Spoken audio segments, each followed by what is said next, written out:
Indeed, nor is such capacity possible, even if it were sought to be achieved. They've been very consistent about that, with great authority. The second of these meetings was in Nayarit in Mexico in 2014, with a political call from the Mexican government to really move on to dealing with the next step that needed to be done in response to this evidence, putting a significant challenge to the Austrian government, which hosted the third of those meetings later that year. These were also the focus for major global civil society campaigning, featuring people from around the world, many young people, that were prominently included the voices of the survivors of the Japanese bombings and survivors of nuclear testing worldwide. People whose testimony has been extremely influential and important in anchoring these discussions in the human reality of what nuclear weapons mean and why this is so urgent and so important. The conclusions from those conferences were essentially unchallenged, that any use of nuclear weapons would be a catastrophe, that no effective response was possible, that the risks exist as long as the weapons too are growing and have been underestimated, and that there is a legal gap. The worst of all weapons are not explicitly prohibited.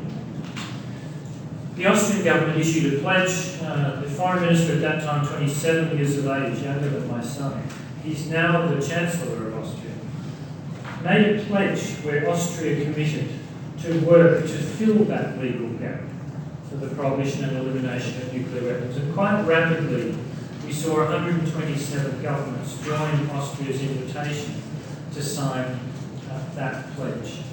So when a UN working group mandated by the General Assembly met in Geneva in 2016 to consider the best ways forward towards the elimination of nuclear weapons, the focus on prohibition was already pretty clear and clearly being pushed very much by civil society and ICAN. And there was also an element of which I'm really very proud and that I hope all of you can use in our work, because what we were able to do through the open-ended working group, the General Assembly in 2016, into the negotiations last year, was unite all the major global health professional federations, the World Medical Association, the International Council of Nurses, the World Federation of Public Health Associations, all joined with IPPNW in a series of submissions and working papers to those fora that were profoundly influential, when all of the world's peak health professional organisations were speaking with one voice, that there was an urgent planetary health imperative for the prohibition and elimination of nuclear weapons, and the ban treaty was the best way forward. This really were influential statements, and I think provide a very useful basis for us to work with the health professional federations in our own countries. So this then led to, following the recommendation of the working group on a General Assembly mandate at the end of 2016, to convene a conference needing to do its work in very short order by the 7th of July for a new legally binding instrument to prohibit nuclear weapons, leading towards their total elimination. So a two-part mandate. Importantly, with the participation and contribution of international organisations and civil society representatives. It was chaired by Ambassador Elaine White-Gomez from Costa Rica, very ably so. The humanitarian evidence was again presented. I thought one of my major roles in leading the IPPNW delegation through all of those negotiations was to make sure that the governments there negotiating understood the evidence and included it correctly in their debates and in the treaty, and they did. Most of the world understands this. That part of our work has, in significant measure, there is a substantial achievement. It's not over yet, but it's a very important piece of work. We had unprecedented access in a nuclear disarmament forum in those negotiations. Again, presenting the facts and data is one thing.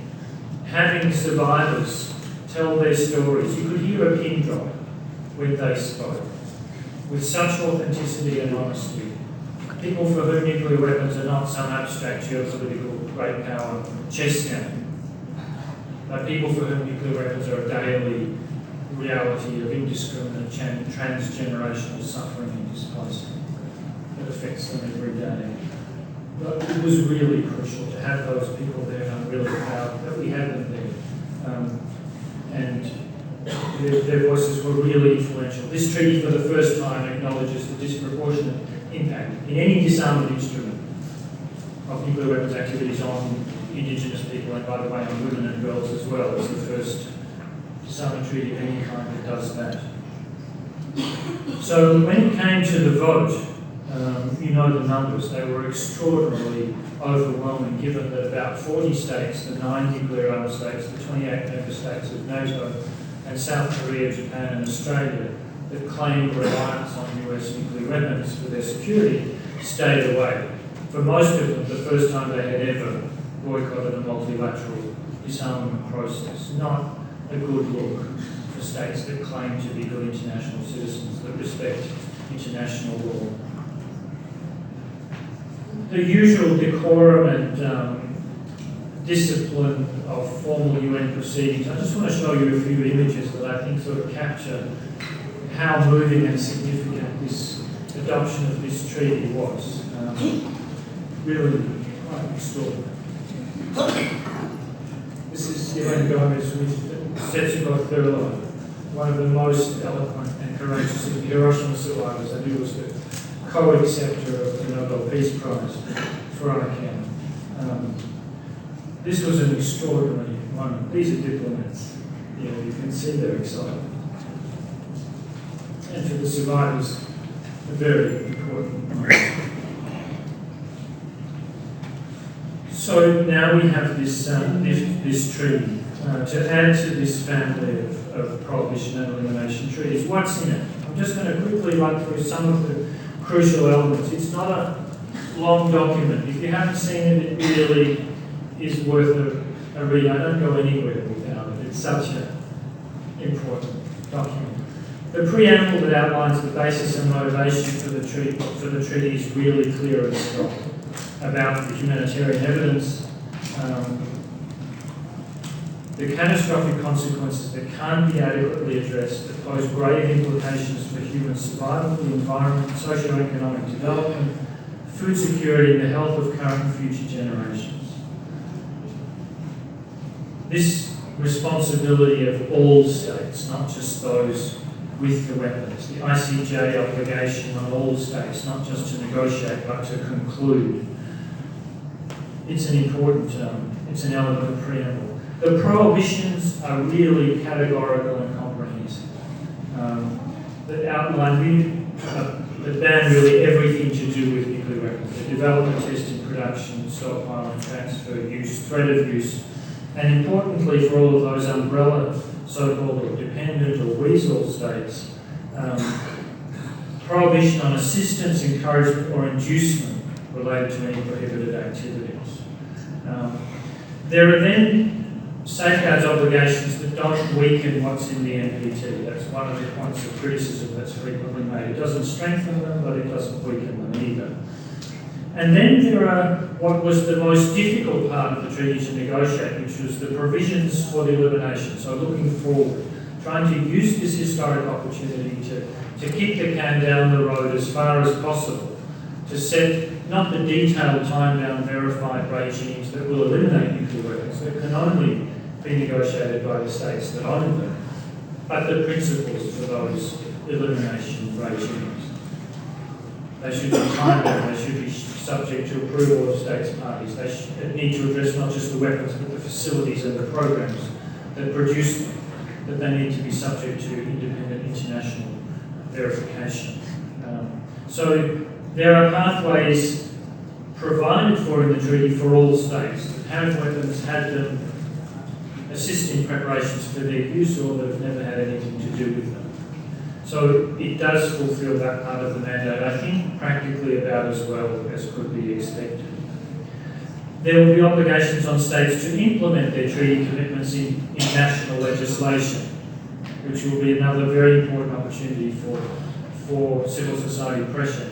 And then reflecting the so-called humanitarian disarmament developments in the cluster munitions and landmines treaties. There are obligations on states parties for assistance to survivors of nuclear use and testing and remediation of areas contaminated by nuclear use and testing. There's an obligation on states to cooperate in the implementation of the treaty. And then there are a range of what's called institutional provisions. States can't pick and choose, so no reservations are possible. The treaty has to be accepted in toto. It will be of indefinite duration, and it will enter into force once 50 states have ratified. There are some problems from our perspective with the treaty. It's not perfect. It's very good, but it's not perfect. It repeats, unfortunately, the NPT language about the inalienable right of states to nuclear energy. The prohibitions could have been a little stronger, particularly in relation to transit and financing, but their absence of specific mention in no means indicates that these are permissible. The safeguard standards some have criticised as not doing what the NPT hasn't been able to do for the last 20 years. And partly for cost considerations, the states involved are not, by and large, the most wealthy in the world. They're agreed on meetings once the treaty enters into force every 2 years rather than every 1 year. And unfortunately, there's no secretariat provided for. And there is a withdrawal provision, regrettable in a treaty of this nature, but it really wasn't possible to do more. It's a very significant treaty, as the UN Secretary General and the leaders of the Red Crescent movement articulated. Peter Maurer in particular saying the historic significance of this treaty really can't be overstated. And there are also very significant aspects about the process of the treaty, not just its content. And I hope these provide fertile ground for us now that we have the treaty. It was an initiative that was led by states without the weapons. It fundamentally challenges the dominance, the hegemony, if you like, of nuclear matters by the nuclear-armed states. And I think that's one of the reasons why they object to it so vociferously. It clearly has a humanitarian basis. It had unprecedented involvement of civil society and survivors in the process that we should continue to expect in the subsequent meetings. It really unblocked the United Nations and showed how this much maligned and under-resourced body can work at its best when it's allowed to do so. This was the first time that nuclear disarmament negotiations have been conducted under the auspices of the General Assembly. The first UN multilateral disarmament negotiations in 21 years. And they had an ambitious goal. This is a complex treaty. From mandate to adoption was 8 months, with only 4 weeks of actual negotiations. And it was not just that it was efficient. For many states, like my own, claiming that you're a good international citizen that respects international law and that you favour disarmament doesn't easily sit with boycotting a multilateral nuclear disarmament negotiation. They need to feel that. And there was ferocious pressure from the nuclear-armed states on the states in the room, many of them low and middle-income countries, vulnerable to political and particularly economic and aid pressure. There was ferocious pressure applied. And in each region, a number of states were, because of that, didn't vote for the treaty, but that pressure failed to derail the process. Importantly, it failed. So, unlike the NPT and the Conference on Disarmament, there's one strategic shift here that I think is particularly important to mention in an Indian context.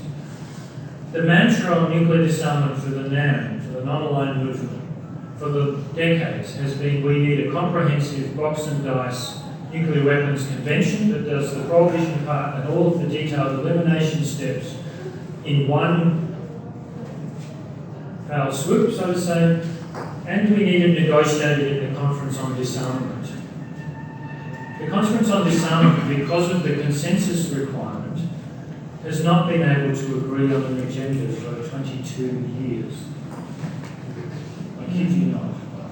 And the elimination part is not possible to do at this point because none of the states that own the weapons are willing to play ball. So on those two counts, linking elimination to prohibition, holding one hostage to the other, and insisting that the CD be the place where this is negotiated is a recipe for failure on two counts. And it was the movement of significant non-aligned states to accept that a reasonable approach was to do the prohibition part first, essentially in these negotiations, which in fact enabled it to happen. So states like Indonesia and Brazil, important NAM states, parking that NAM mantra was critical. And ICAN played a crucial role. Don't take my word for it. Most of the governments that participated in this process have said, do say, this wouldn't have happened without ICAN. And the point of having a unified civil society coalition was crucial. The governments that led this process told us very clearly in about 2011-12, we can't deal with hundreds of different civil society partners with slightly different priorities and agendas. We need one credible go-to civil society partner that we can work with. So ICAN becoming the partner for governments at humanitarian conferences, making them confident with that process, and then taking that through the open-ended working group and into the negotiations was really decisive. This treaty matters. Don't take my word for it. Why do the nuclear armed states not feel comfortable to ignore this as some other UN verbiage that they can happily ignore as they often do? They vociferously oppose this because they know it changes the game for them. Here's what the US said to its NATO allies when it instructed them to oppose the negotiated mandate and not to attend if the negotiations happened. They were saying at the time publicly that the reasons for their opposition were that this was divisive, that it would undermine the NPT, that it would be ineffective because it didn't involve the nuclear armed states, and various other things. They didn't say the things that they said here, which were that this aims to delegitimise the concept of nuclear deterrence. This could impact non-parties as well as parties. This could destroy the basis for NATO nuclear war planning, particularly the concept of nuclear burden sharing, i.e. this treaty would work as intended. That's why they opposed it. Their response, and interestingly not the P5, China has been much less hostile in its opposition to this process than most of the other nuclear armed states.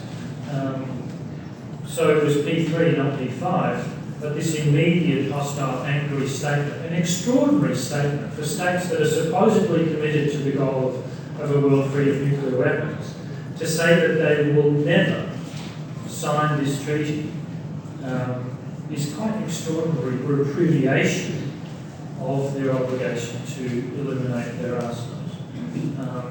And since then, the pressure has only continued. So this treaty matters because it will change the game. So how will this treaty, just in conclusion, affect states that don't sign? And hopefully this will provide some ideas that might be useful in our deliberations today. Norms are powerful. Norms have effect even if they're not legally binding. Why do states not claim that they need sarin nerve gas or smallpox for a deterrent, just in case? Because they're stigmatised with it. Why was Syria forced by the United States and Russia to join the Chemical Weapons Convention, where the UN investigation proved chemical weapons had been used in Syria? Because of the strength of the norm. Why can the US boast in the same breath as they can the nuclear weapons ban treaty, boast their virtual compliance with the landmines ban, another prohibition treaty, because of the norm, because of the power of the norm. But it's up to us, to civil society, to really strengthen that norm, to get this treaty into force quickly with large numbers, to get strong national implementing legislation, and to hold states to the Article 12 obligation, which is to seek the universalisation of this treaty. We have a very important ally in the Red Cross and Red Crescent movement, which at its Council of Delegates in November very clearly and unequivocally called on all states to sign, ratify and faithfully implement this treaty. It's a very important ally in our work. The money that is spent on nuclear weapons development. ICAN has just released the 2018 edition of the Don't Bang on the Bomb report. Everybody's got a bank account or a pension fund. There are massive investments of financial institutions worldwide in companies that make weapons that should now be increasingly stigmatised, but are the subject of a prohibition treaty. This is already happening. The largest pension fund in Europe just a few weeks ago announced that they were divesting of their nuclear weapons holding fund, has just strengthened the same. There are 23 Indian financial institutions included in the report that invest a total of $13.2 billion in nuclear weapons makers in the last 3 years. This is work that we can all join with. So I thank you. This treaty provides really a moment of truth. If states are serious about a world free of nuclear weapons, they will sign this treaty. If they don't sign it, frankly, they are not serious. And we can hold them to account more transparently and clearly than we've been able to do in the past with this treaty. It provides a very powerful tool for us, and we should use it. I think.